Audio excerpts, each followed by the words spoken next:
El gobierno del Distrito Federal fue galardonado por la remodelación realizada a la Plaza de la República y a la calle peatonal Francisco I. Madero por parte de la Bienal Iberoamericana de Arquitectura y Urbanismo, cuyos objetivos son ampliar el conocimiento y la difusión de las realizaciones arquitectónicas, urbanas y territoriales, considerando los problemas y oportunidades de cada uno de los países, además reconociendo la diversidad como factor de identidad en el espacio cultural iberoamericano.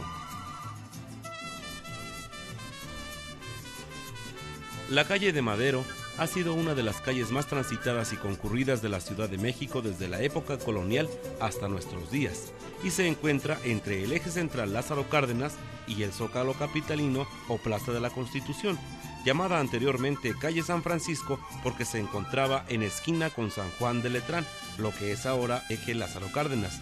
Se establecieron aquí los franciscanos en un convento que abarcaba desde Madero hasta Venustiano Carranza. Este convento fue el más grande e importante de todos los que se fundaron en el país. Otra edificación importante es el famoso Palacio de Iturbide, que perteneció al Marqués de Jaral de Berrio y Conde de Santiago.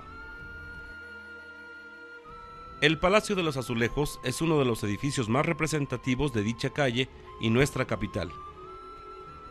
En la época porfiriana fue sede del Jockey Club de México, uno de los centros de reunión más exclusivos de la época. Aquí se celebró un banquete en honor a Victoriano Huerta, por haber liderado un golpe de Estado que desembocó en el asesinato de Francisco I. Madero en 1913. Ya en la época independiente, durante el siglo XIX, fue testigo de importantes hechos de la historia como la entrada del ejército trigarante, la entrada de los invasores estadounidenses a tomar la ciudad en 1847 y las dos entradas de Benito Juárez, una en 1861 tras el triunfo liberal en la Guerra de Reforma y en 1867 tras derrotar al imperio de Maximiliano.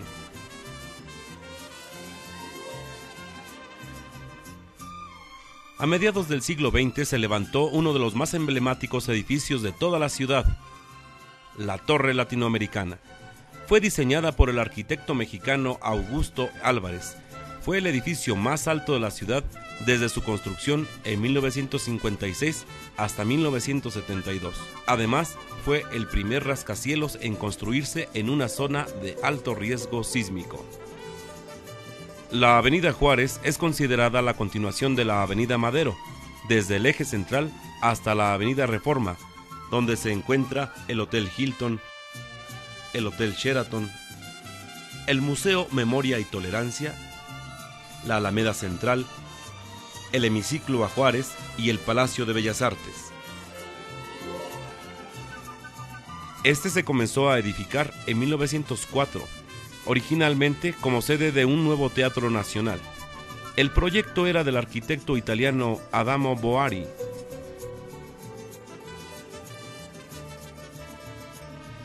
La Avenida Juárez desemboca en la Avenida Reforma, la más importante de la ciudad, y la Glorieta del Caballito, una pieza construida por el escultor Sebastián de Chihuahua, sustituyendo la estatua original de Carlo IV. La Avenida de la República es engalanada por 32 banderas que representan los estados de la República. La calle es la conexión para llegar a la Plaza de la República, donde se encuentra el Monumento a la Revolución. Esta construcción fue edificada aprovechando la parte de la estructura que en un principio iba a ser destinada al Palacio Legislativo, Cámara de Diputados y Senadores, promovido por el presidente Porfirio Díaz. En 1930, el arquitecto mexicano Carlos Obregón Santacilia propuso el aprovechamiento de la estructura para erigir un monumento a la entonces recién concluida Revolución Mexicana. Su construcción abarcó de 1933 a 1938. En el año 2010 se inician trabajos para restaurar y remodelar la calle de Madero y la Plaza de la República, al igual que otras calles del centro histórico de la Ciudad de México, con el fin de recuperar parte de la historia del centro histórico y darle una imagen contemporánea. Esta intervención ha mejorado la movilidad, revalorizando la zona central de la ciudad y recuperando espacios que integran nuevos comercios con las edificaciones antiguas. El Monumento a la Revolución fue revitalizado por un elevador de 57 metros que conduce a la cúpula del monumento para observar una vista de la urbe metropolitana. Otro atractivo son las recientes fuentes colocadas en la explanada que ofrecen un espectáculo de luces y movimientos al ritmo de la música.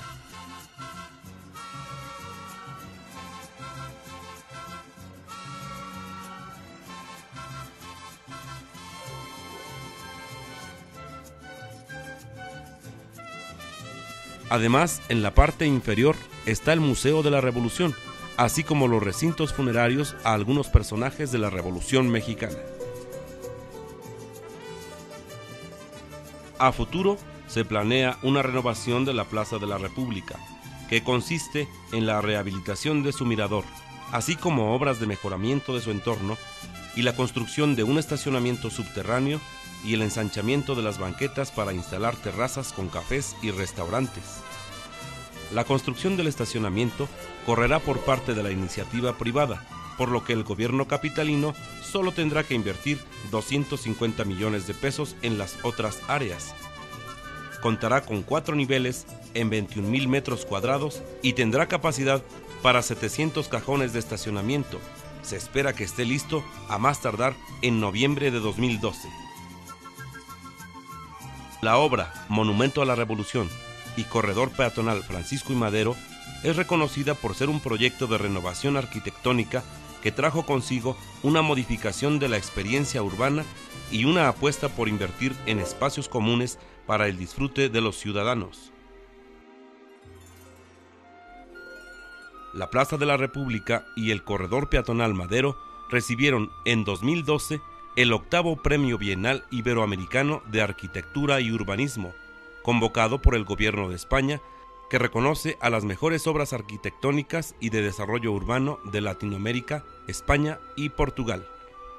Estas obras ya habían obtenido reconocimientos como el CEMEX Nacional e Internacional a la Accesibilidad, el Better Cities del Instituto Europeo de Diseño de Madrid, así como el Vivir Mejor en la Ciudad del programa ONU Habitat.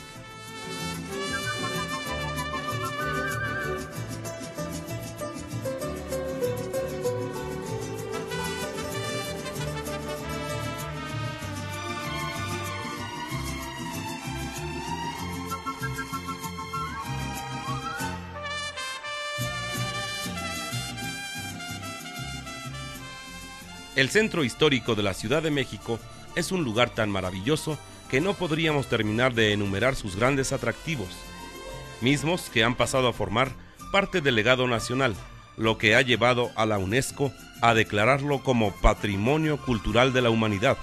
Durante los últimos años se ha emprendido una intensa campaña de restauración para devolverle a la zona el esplendor y el dinamismo que la caracterizaba en otras épocas.